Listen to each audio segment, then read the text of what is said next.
Well, good afternoon, everyone, and thank you for taking the time to watch and listen today. I'm joined by the Minister for Health and Social Care, David Ashford, and on Zoom by our Director of Public Health, Dr. Henrietta Ewart. As you'll be aware from our announcement earlier, we have, unfortunately, detected cases of Covid-19 on the island. These cases are not related to individuals who have travelled here and immediately entered self-isolation. Let me give you an update on the situation. On Tuesday, an individual contacted 111 to report that they had COVID symptoms. They were immediately offered a test and instructed to self-isolate along with other members of their household. They took up the offer of the test while the 111 team arranged on Wednesday. Late yesterday, the result came back as positive. At this point, the other members of their household who were identified as close contacts were also offered tests, which all agreed to. Again, these were quickly arranged by the 111 team. Whilst these additional tests were underway, further contact tracing began work to identify anyone who had been in close contact with the index case. 15 people were quickly identified. All have been contacted immediately, instructed to self-isolate and offered tests. All 15 contacts have now undergone testing. 6 of the results came back as positive and 9 came back negative. These 6 cases appear to have a clear and identified train of transmission back to the index case. This means that, for the moment at least, we have a single cluster and no unexplained cases of Covid-19 in the community. Now, whilst this is encouraging, I must stress that it is early days. All 15 people identified through contact tracing have been instructed to self-isolate for up to 21 days, regardless of whether their test results were positive or negative. Other members of their households have also been instructed to self-isolate. They will be offered further tests on day 13 of their self-isolation. With these 6 additional positive results, the results come, of course, more contact tracing. The team is working quickly to identify and contact individuals. Our swabbing and laboratory teams stand ready. Part of this work is identifying any locations of interest, which is ongoing, and we will announce these as and when the picture becomes clearer, which is likely to be later tonight and through into tomorrow. So how did the index case contact the virus? As was confirmed this morning by the Isle of Man Steam Packet Company, it is a member of their staff who tested positive. They work on board the Ben Macree, but are not in a customer-facing role, and so the likelihood of any contact between this individual and passengers appears low. For those travelling, our community has the safeguard of self-isolation upon arrival. For the crew, there are strict measures and hygiene requirements to help prevent transmission of the virus.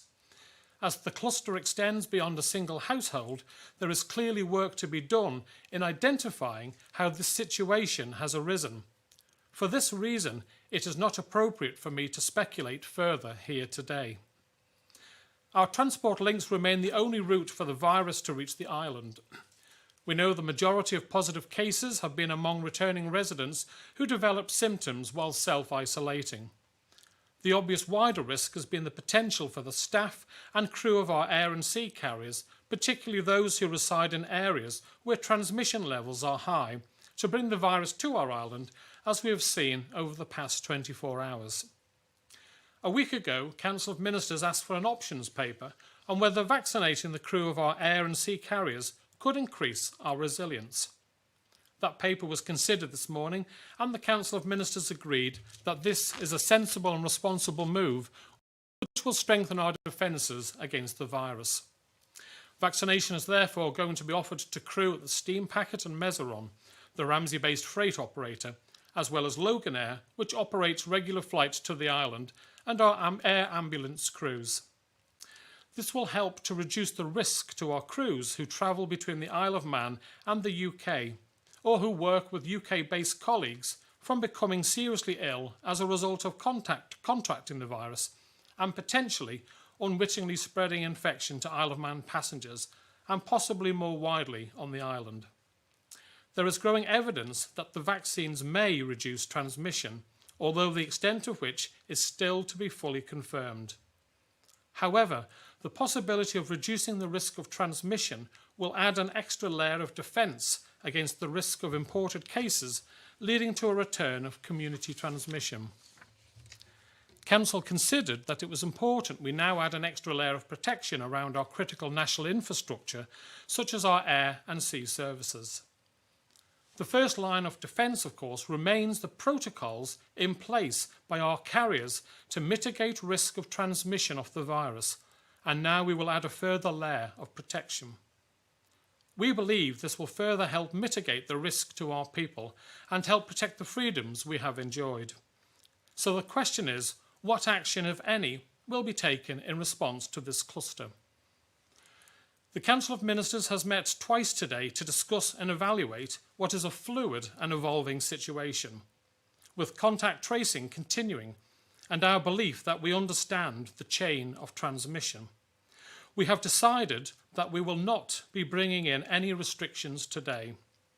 Instead, we will continue to monitor the situation, and the Council of Ministers will meet again tomorrow to review the latest information. I will, of course, keep you fully up to date on any developments. This situation is fully in line with our Covid-19 outbreak management plan. It is always difficult to know whether the right decisions are being made. The Council of Ministers can only go on the evidence and judging the balance of risk. Although no restrictions are being announced this evening, it may be that individuals make their own decisions on precautions they wish to take. You may see more people wearing face coverings or wishing to keep their distance from others. This is understandable and a matter of personal choice which should be respected. I know, as we have seen so often through this pandemic, that our community will show consideration and kindness in equal measure. I'll now hand over to the Minister for Health and Social Care, Minister Ashford, for any further comments. David. Thank you, Chief Minister. It's just to reinforce several of the points that the Chief Minister has made. At the moment, we are dealing with a defined cluster. There is no unexplained transmission or wider community spread that's been identified to date, so nothing that's unexplained. Contact tracing is continuing, and as we know from previous outbreaks, that does take time. And there is also targeted surveillance swabbing being undertaken of steam packet staff as well. I think the main message to emphasise is one that has been emphasised throughout the pandemic, and that is that anyone showing any form of symptoms of COVID-19 should immediately contact 111. If in doubt, contact 111. Don't dismiss symptoms and think that it's something else. If you have any doubts at all, get yourself tested, because that is what protects our island. Thank you, Chief Minister. Okay, thank you very much, David. And now to questions from the media. And first we have up is Rob Pritchard from 3FM. Good afternoon, Rob. Fast am I. Good afternoon, Chief Minister. I believe you mentioned there that following this situation and something has been passed that steam packet crew will be in line for more testing. I just wondered why a measure like this hasn't come in sooner, given the transport links have continued since the start of this pandemic and before that. Well, our Public Health Directorate and our Borders team have had numerous meetings with the representatives from the Isle of Man steam packet to ensure that the strict protocols are in place, fully understood and adhered to. That's where the main protection will be.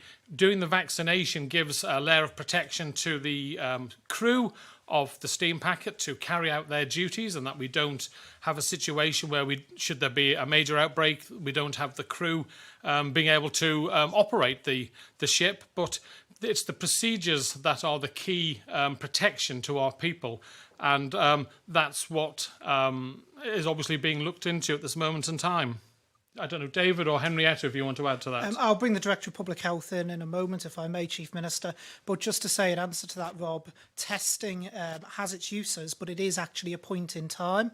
Because someone tests negative on one particular test does not mean they haven't either got COVID and are incubating it in the early days, or the fact they're not going to go on to transmit or receive COVID a day later.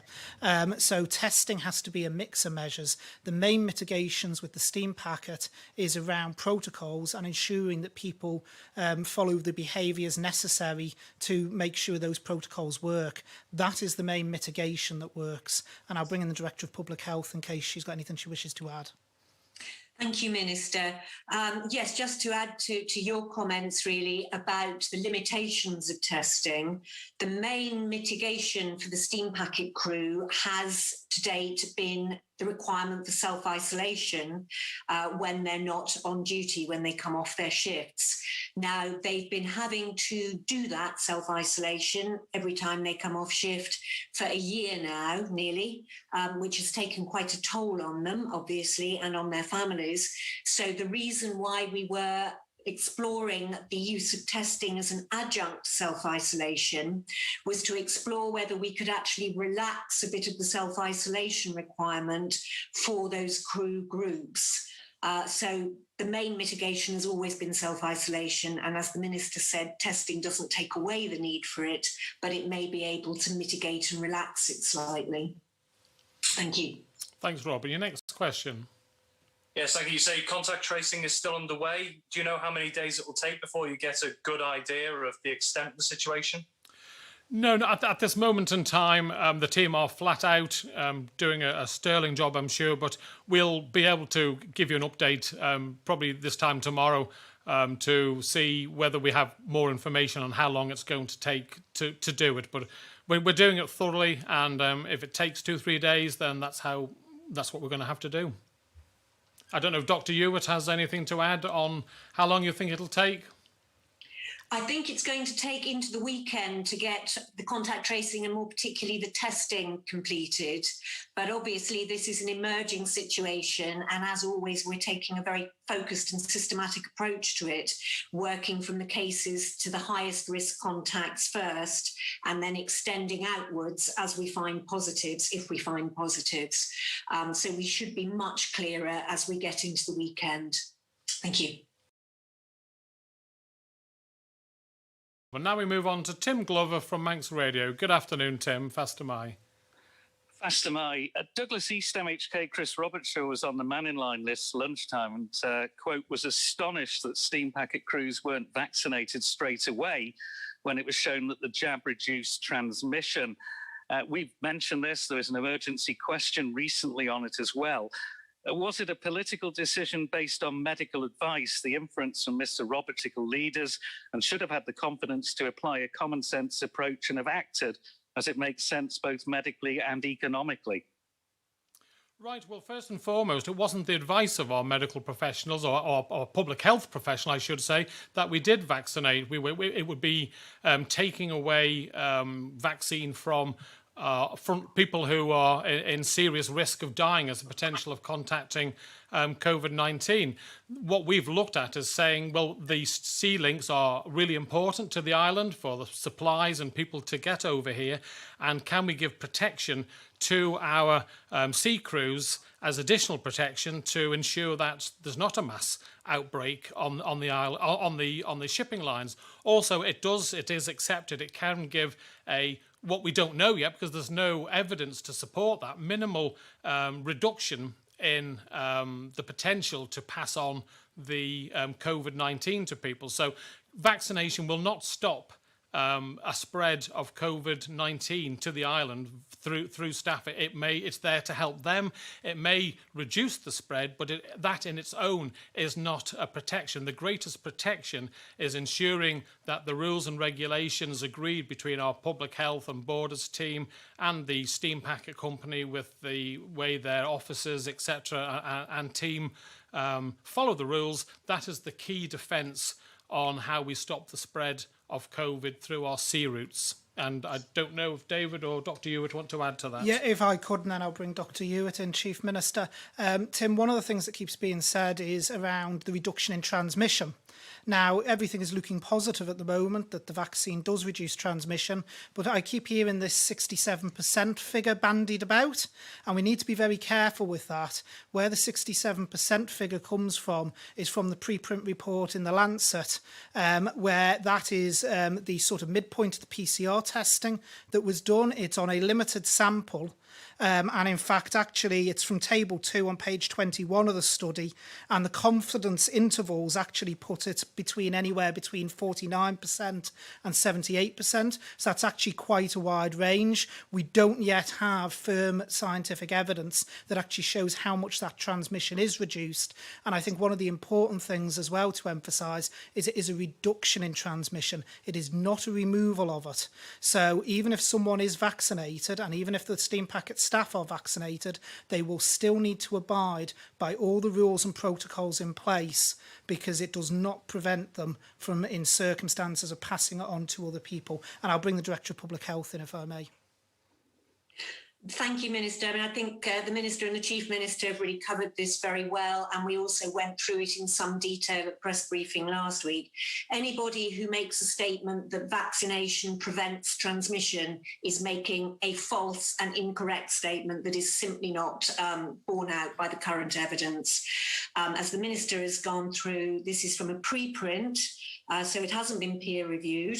As we said last week, the actual main purpose of that paper was to look at vaccine dose intervals, and the analysis of reduction and in infection was just an additional sub-analysis on a group of patients within that study. It's also important to remember that it is solely limited to the AstraZeneca vaccine.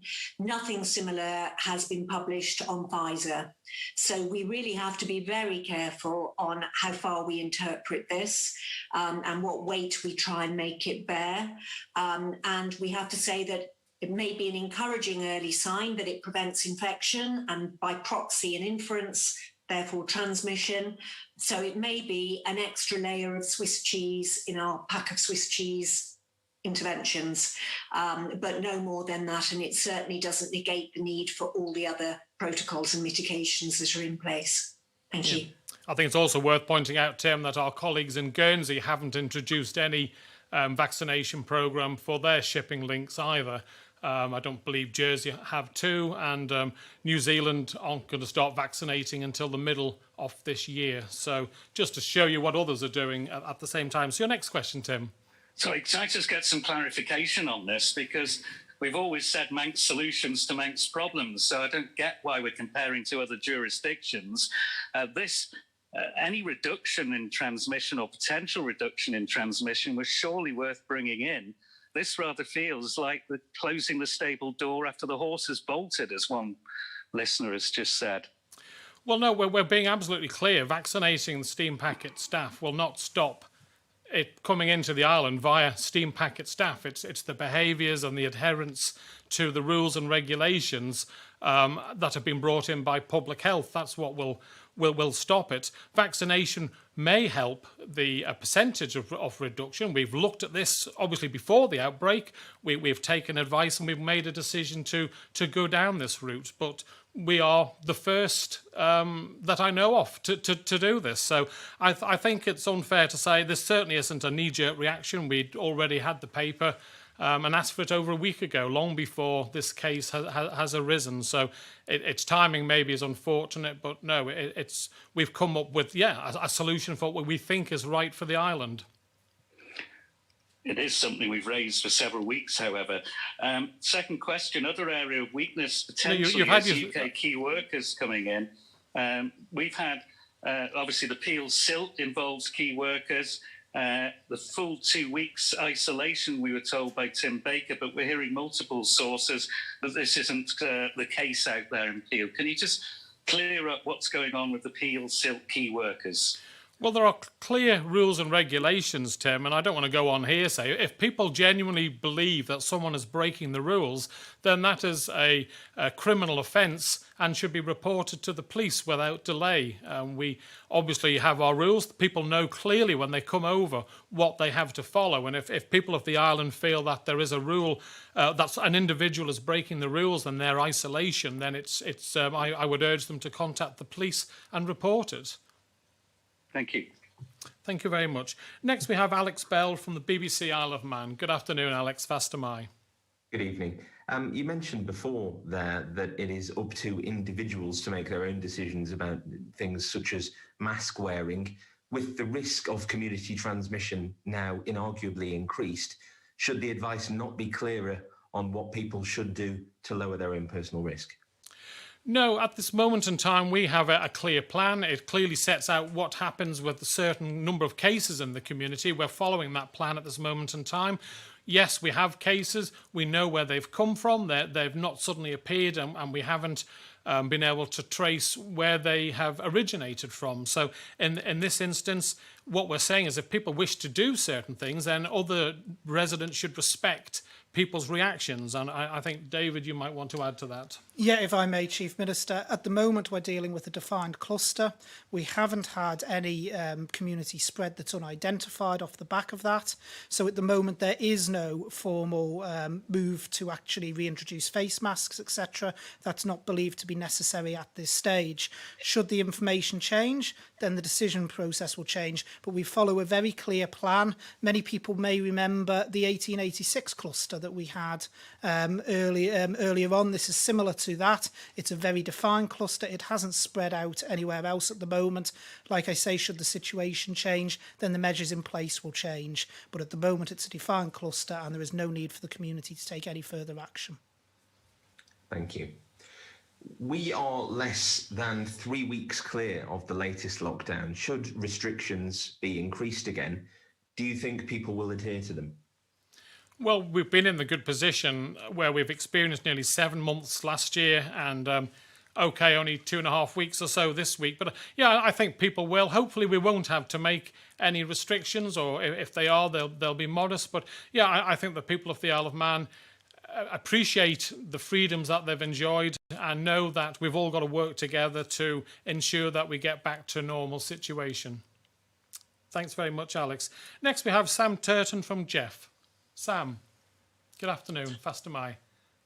Fast am I, Chief Minister. I'm just reading through our comments here as we're going on this, and we've had somebody tell us that the issue regarding steam packet staff isolating when they're not on shift, they're saying this simply isn't true, and if it is, the staff haven't been made aware of this. Do we know what exactly the protocol is for steam packet staff in this case then? Yeah, if you're working a shift, you come up, and when you say you do your first day, you come off the boat, you go home, you isolate at home with your family, and then you go back to work. You can't go out and about, and that's clear. It's been clear from day one. I don't know if Dr. Ewart wants to expand on that. Yes, that is the case, and the direction notices and the protocols that go with them all support that. It's probably best to not say too much more about this at the moment, because obviously this is all subject to ongoing investigation. Thank you. And secondly, with the steam packet staff now being moved into the vaccination list, when will they be done and how will they be done? And also, will we be moving into more key workers getting vaccinated, or are we just moving the steam packet and Mezeron and Logan Aaron at this point? Just the groups that I've announced, Sam. Obviously, a programme will have to be worked up with our teams who carry out the vaccinations, and that will be in full consultation with the management of the steam packet and the other groups, Logan and our emergency air ambulance and Mezeron. Thank you. Thanks very much, Sam. And now we come to Simon Richardson from Business 365. Good afternoon, Simon. Fast am I. Good afternoon, gentlemen. My first question really is for the Health Minister, please. The latest scare obviously highlights the narrow path we tread. My question relates to the pace of the vaccination rollout. Now, I know you've explained several times that we're adhering to the manufacturer's recommendations in respect of the gaps between doses. But surely that can't account for what looks like a massive difference between the Isle of Man and, say, Gibraltar. Latest figures, and I accept these are relatively approximate, show that we've administered around 17.5 per 100 of the population, whereas Gibraltar has completed 80.2 per 100. This suggests that they're receiving many more vaccines, many more doses than we are, for a population of around 34,000 compared with our 84,000. What do you think the reason is behind this? And could it be that the UK is giving them more in order to rub Spain's nose in it, so to speak? My understanding is Gibraltar is receiving their vaccines on the same basis as we are in terms of population. I don't know if there's any special arrangements with Gibraltar with other countries, so for instance countries within the EU. Obviously they've got a much more defined and smaller population than we have in order to get vaccinated, so I don't know if that's having, I mean I can't comment on a specific country that I don't have that to hand, but in relation to our vaccine rollout, Simon, if you actually look at us compared to the UK and the other Crown dependencies, which is what is actually our measure, because we are getting it on per head of population basis, when you take into account the second dosing, we are pretty much level pegging with the United Kingdom. Okay, they as far as Gibraltar is concerned, I think they use only Pfizer as well, which is obviously more difficult to administer, and they do seem to have got an awful lot of people vaccinated. Well, at the moment, I mean, I've just brought up Gibraltar's figures. At the moment, they do, but I can't comment on that because I can see the figures in front of me, but I haven't looked into Gibraltar's vaccination programme, I'll be perfectly honest on that. Okay, thank you. Secondly, for the Chief Minister, if I may, given the news today we've had today, has there been any sign of panic buying in the supermarkets? And what would you say to people who think it's okay to strip the shelves and take more than they need? Well, it's totally irresponsible. We've had 2 lockdowns now, and each time it's been shown that there's been no need whatsoever to panic buy the shelves. The food is still getting into the island, supplies are as normal, and it really is irresponsible for people maybe buying 2-3 weeks worth of supplies, and then someone who's working full time and not able to get into the shops, then, you know, say working in the hospital, working in the prison, gets into the shops when they finish work and find there's nothing on the shelves. So it really is totally, you know, regrettable that some people feel the need to do this. The history should show you that there is absolutely no need to panic buy. I'm afraid I haven't had a chance to be out today. Obviously, I've been in an awful lot of meetings today and I haven't been able to observe it myself, but I would ask people to respect their neighbours' need for food and shopping too, and please just buy what you normally need. There's absolutely no need for it. And at the end of the day, it then leads to waste, and throwing food away that you can't possibly use is, you know, it's bad for your pocket and it's bad for the environment, and certainly doesn't help your neighbour who's maybe struggling because of your actions. So I thank you for raising that, Simon. Thank you very much. Thank you very much. We now move on to Paul Moulton from Isle of Man Television. Good afternoon, Paul. Fast am I. Good afternoon. Before my questions, I've had a message from the Steam Packet press office, and I think this is very important news. For Henrietta Ewart, please correct what you have said. Steam Packet crews have not been isolating when they come off duty at all. This has never been the case. Okay. Well, that's what we understood, and that is what I personally understood from them to be the case. And that is why I thought I sat in a meeting with them over a week ago discussing the introduction of a testing regime to enable us to mitigate it. And I think you will also find that what they've just said from their press release is not in line with the policy document that they were sent jointly from DHSC and Cabinet Office on the 21st of January. Well, so I think we need to look into why they're saying what they're saying there. The Steam Packet, that is from them. And also I've heard from members of staff who've also said the same thing. So something's clearly gone awry on that one and obviously needs sorting. But anyway, I'll leave that with you. My first question is, clearly we've had this information, we broke this story this morning, and we're still waiting for these contact places. And I've got lists because I've been talking to people. It seems very strange that we're at this stage of the evening and you're not going to want to release any information about particular areas of the Isle of Man that people might need to report if they've been in there for contact tracing. Why not have, even if it's not a complete list, start issuing what you can at this stage to the public so they can now prepare to contact 111 and make arrangements? Well, it's protocols, Paul, that our team prepare a list of factually what are areas. And you have to remember, just because you might have been at a distance from someone who may have had COVID, our frontline team in 111 know where the areas are, and they're building a picture, and will, of course, you know, hopefully this evening we will issue a list to all of the media outlets and on our social media and our government website advising people. But that has to be done when we know the real facts, not panic people and then realise later on that actually a certain venue isn't a serious place that we have concern with. I don't know, David or Dr. Ewart, if you want to expand. If I may, Paul, contact tracing identifies high-risk venues. So it's not just about someone having been at a venue, it may be a low-risk venue. So in which case it wouldn't need to actually go out and actually ask people to be tested.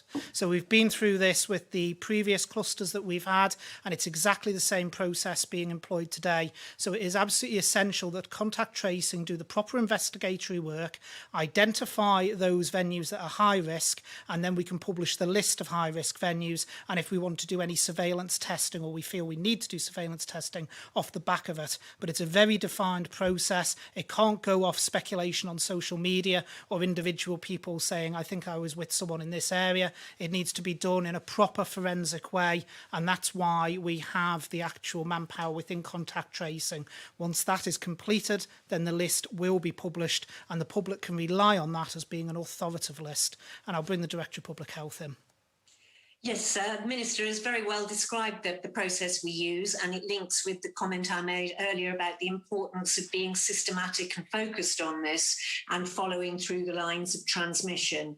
If we just at this stage notified a selection of areas that may be of concern or interest, we would have our testing procedures swamped by people who are at potentially much lower risk or no risk at all, and that would stop us actually following through the high risk transmission lines.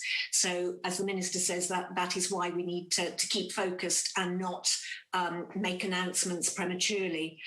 The other thing to note in that regard, of course, is that as always, if people develop symptoms that could be COVID-19, they should, as soon as possible, contact 111 for advice and testing if appropriate. So that doesn't change. And you should do that on the basis of symptoms, regardless of where you think you may or may not have been and whether you think that venue might have been a place where you might have been exposed. You need to notify 111 on the basis of symptoms, regardless of that. Thank you. I've been talking to the person concerned, and he gave me the list of where he's been, if nothing else. It's information that surely needs to be in the public domain as soon as possible, but so be it. My next question, just make it very clear, I think in the past it's been stated that the crews on board the steam packet don't mix. That's the Manx crews and the UK crews, and they clearly do. Again, I've been getting more information today. Do you accept that? And therefore, it's been an incredibly easy opportunity, which has proved today that this is where we're going to get this cross-infection issues, or at least the possibility of getting the UK crew mixing with the Manx crew, which can pass on COVID. Do you accept that? And should that not be looked at straight away?